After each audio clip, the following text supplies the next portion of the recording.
Hi, today we are going to practice adding and subtracting fractions, including mixed numbers. Here we go. So just like we did with the more simple fractions, we still are going to need to find a common denominator, so we'll use our LCM, least common multiple, to help us do that. And then if necessary at the end, we will use our GCF, or greatest common factor, to help us reduce a fraction if necessary.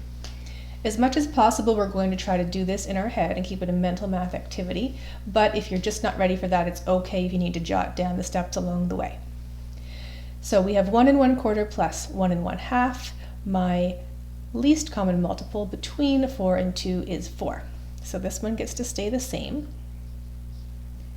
And this one needs to be written in terms of quarters. So I'll have to double both my numerator and denominator to make that happen. So hopefully we're just thinking this in our head. And our answer, we simply add the whole numbers together. So 1 plus 1 is 2. And we add our fraction parts together. 1/4 plus 2/4 is 3/4. And I can't reduce that because 3 and 4 don't share a common factor. So my answer is 2 3/4. Here we have a fifth and a tenth to deal with. So the least common multiple between these numbers is 10. So that means this one gets to stay the same. He's already got a 10. And this one is going to have to get rewritten in terms of tenths. So I'll have to double both my numerator and denominator to make that happen. And now I can subtract. I subtract my whole numbers. 2 minus 1 is 1. Let's keep the color code going. 2 minus 1 is 1, and then 8 tenths minus 1 tenth is going to give me 7 tenths. I can't reduce this because 7 and 10 do not have a common factor.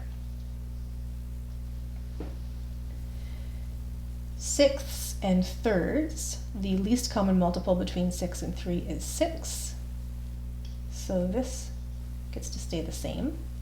And I'll have to write 2/3 in terms of sixths. So I'll have to double both my numerator and denominator to make that happen. Oh, messed up my color code.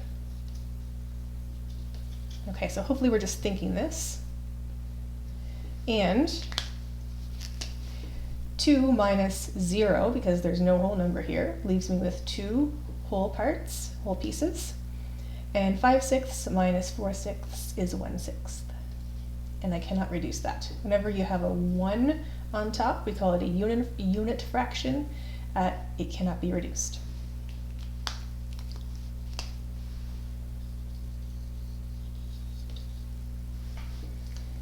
Okay. We've already got thirds here, so we don't have to change our denominators at all because they're already written with a common denominator. That makes this question even easier. Add our whole numbers. 3 plus 1 is 4. 2/3 plus 1/3 is 3/3. Now, 3/3 is equivalent to 1. So really what I have here is 4 and 1, so 4 plus 1 is 5. So you really shouldn't leave a fraction like this, because its value really is 1. Okay, now it's your turn. Okay, pause the video, try these questions, and then come on back and check your answers.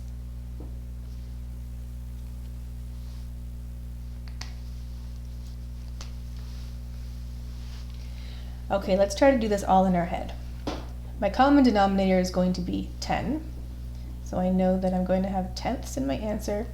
3 minus 1 is 2, so let's get our whole number piece there. Now let's deal with the fractions. 3/5 is equivalent to 6 tenths, so I'm holding 6 tenths in my head. 1/2 is equivalent to 5 tenths, so 6 tenths minus 5 tenths leaves me 1 tenth. I cannot reduce that. Okay, here we're adding, so let's add our whole number parts. 2 plus 2 is 4. Now let's deal with our fractions. The least common multiple between 2 and 3 is 6, so that will be my common denominator. 1/2 is equivalent to 3/6, so I'm holding 3/6 in my head. 1/3 is equivalent to 2/6, so I'm holding 3 and 2 in my head. 3 plus 2 is 5. That gives me 5/6. I can't reduce that. Okay, let's subtract our whole numbers first. Left with 1. Let's determine the common denominator. It's going to be 8, which makes this a little easier because I don't have to change this fraction, I only have to change this one. 1/4 is equivalent to 2/8. 7 minus 2 is 5. And I can't reduce that. They don't have any common factors. Here, 1 minus 1 is 0, so I'm not going to have a whole number. I don't need to write the 0.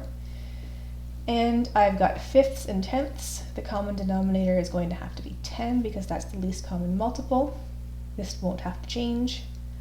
1/5 is equivalent to 2/10. So what I'm thinking, 2/10 minus 1/10 is 1/10.